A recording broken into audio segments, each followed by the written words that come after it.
ঠান্ডাটা হয়ে গেছে -21। এত ঠান্ডা যে নিজের বাড়ির বারান্দায় যাওয়ার জন্য আমাকে এরকম পুরো জ্যাকেট, কানে মাফ। বাড়িতে ক্রিসমাস পার্টি হোস্ট করার পরের দিন সকালে লেফট ওভার ক্রিসমাস কেক আর কফি নিয়ে যেই না জানলার ধারে গিয়ে দাঁড়িয়েছি, দেখি ওরে বাবা, বাইরে তো সাংঘাতিক কাণ্ড। ফোন চেক করে দেখলাম আজকে সারাদিন স্নো স্টর্ম ওয়ার্নিং রয়েছে। আজ যে বক্সিং ডে, কোনো শপিংয়ে যাব না? অর্ণব বলল দাঁড়া, বিকেলবেলা স্নোটা কমলে যাবো খনে। ও বাবা, বিকেলটা যে এতটা সাংঘাতিক হবে তা তো আগে বুঝিনি।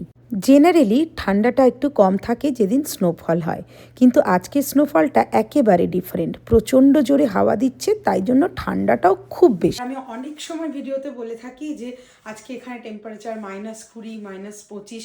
অনেকেই হয়তো বিশ্বাস করেন না যে সত্যিই -20-25 টেম্পারেচার হয়। আজকে আমি তার প্রমাণ দেখাবো। এই যে অ্যাকচুয়াল টেম্পারেচার মিল্টন, যে শহরে আমি থাকি, -8 আর ফিলস লাইক -21।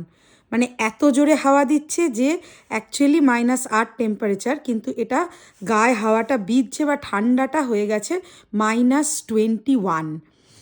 এই রকমই ফিলস লাইক -52 দেখেছিলাম একবার আমি, যখন আমি উইনিপেগে থাকতাম, -52 গিয়েছিল। খুব ঠান্ডা, মানে ফ্রিজিং কোল্ড যাকে বলে।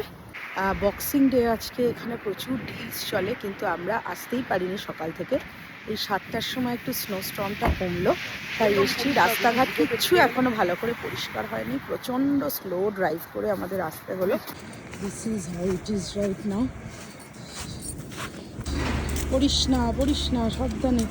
ঠান্ডায় শপিং করতে গেলে একটু কফি অবশ্যই দরকার, তাই স্টারবাক্সে ঢুকে পড়লাম একটা কফি নিতে। এরপর একে একে যখন দোকানগুলোতে ঢুকতে শুরু করলাম, তখন বুঝলাম যে আমরা দেরি করে এলেও বাকি মানুষের কাছে ওয়েদারটা কোনো চ্যালেঞ্জই হয়নি। কারণ এই দিনে যেরকম হিউজ নাম্বার অফ মানুষের ফুটফল হয় এই মলে, ঠিক সেরকমই হয়েছে। না, দোকানের এই অবস্থা দেখে একদম ঘাবড়াবেন না। ভাববেন না আমি ধর্মতলা থেকে ভিডিও করছি ক্যানাডার নাম করে। এই দিনটাতে দোকানগুলোর অবস্থা এরকমই হয়।